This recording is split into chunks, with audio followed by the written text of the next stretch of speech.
আসসালামু আলাইকুম এভরিওয়ান, সবাই কেমন আছো? আলহামদুলিল্লাহ ভালো আছি। আশা করছি তোমরা সবাই ভালো আছো, সুস্থ আছো। চলে আসলাম নতুন একটা ব্লগ ভিডিও নিয়ে।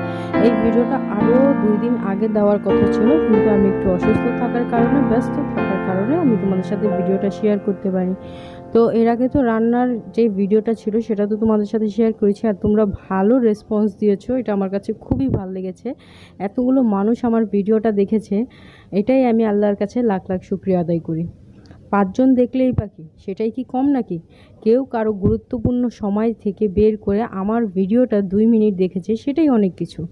তো যাই হোক, নুডলস রান্না করেছিলাম, টেবিলটাকে পরিষ্কার করলাম সুন্দরভাবে, অন্য একটা ওয়াল ক্লথ বিছালাম টেবিলের উপরে।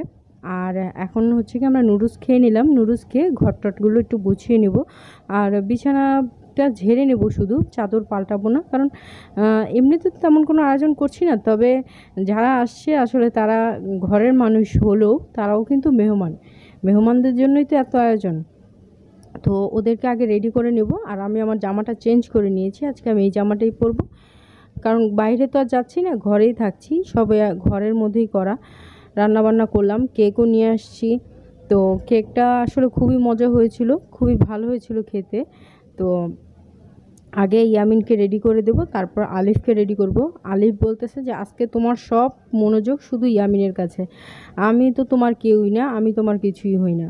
তবে একটা কথা বলতে কি, যে আমরা বিয়ে হওয়ার পর একটা মেয়ের যত মনের আশা থাকে, আকাঙ্ক্ষা থাকে, বা খুশি থাকে, খেলা একটা মানে যে একটা বাচ্চা কাচ্চাদের বয়সে যে একটা আনন্দ বা ইয়া থাকে, এই জিনিসটা কিন্তু মরে যায়।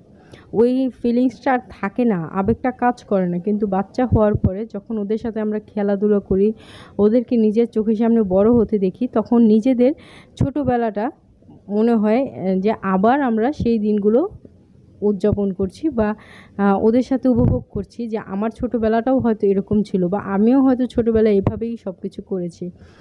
এজন্যই হয়তো বা আল্লাহ তাআলা আমাদেরকে মা বানিয়েছে, যাতে আমরা মেয়েরা সংসারের চাপা করে পড়ে নিজেদের শৈশব কৈশোর কোনোদিনও যাতে না ভুলি। এজন্যই হয়তো বা আমরা মা হয়েছি, বা আল্লাহ আমাদেরকে সেই সুযোগ দান করেছে। এর জন্য মহান রব্বুল আলামিনের কাছে অনেক অনেক শুকরিয়া। আর এই পৃথিবীর সকল বাবা মা ভালো থাকুক, সুস্থ থাকুক, সেটাই দোয়া করি। তো কেকটা কাটাকাটি করা শেষ, কেকটা খাওয়াও হয়ে গেছে, দেখতেই পাচ্ছ। আর অল্প একটু কেক আছে, তো সেটা এখন আমি খাবো।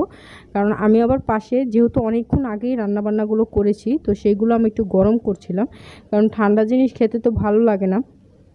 আর আম্মু রেডি হয়ে গেছে, তো আম্মুকে ডাকতে আসছি, এখন আম্মু আমাকে তার গলার গয়না দেখাচ্ছে, তো সেটা দেখলাম। আর রান্নাবান্নাগুলো শেষ হয়ে গেছে, গরম করাও শেষ, তারপর এগুলোকে সার্ভ করলাম, আর সামান্য ঘি দিয়ে একটু ভালোভাবে আবার গরম করলাম। তো এখন এগুলো নিয়ে, সব কিছু নিয়ে একবারে খেতে বসে পড়বো, কারণ কেক কাটা শেষ, আর অলরেডি প্রায় 11টার উপরে বাজে।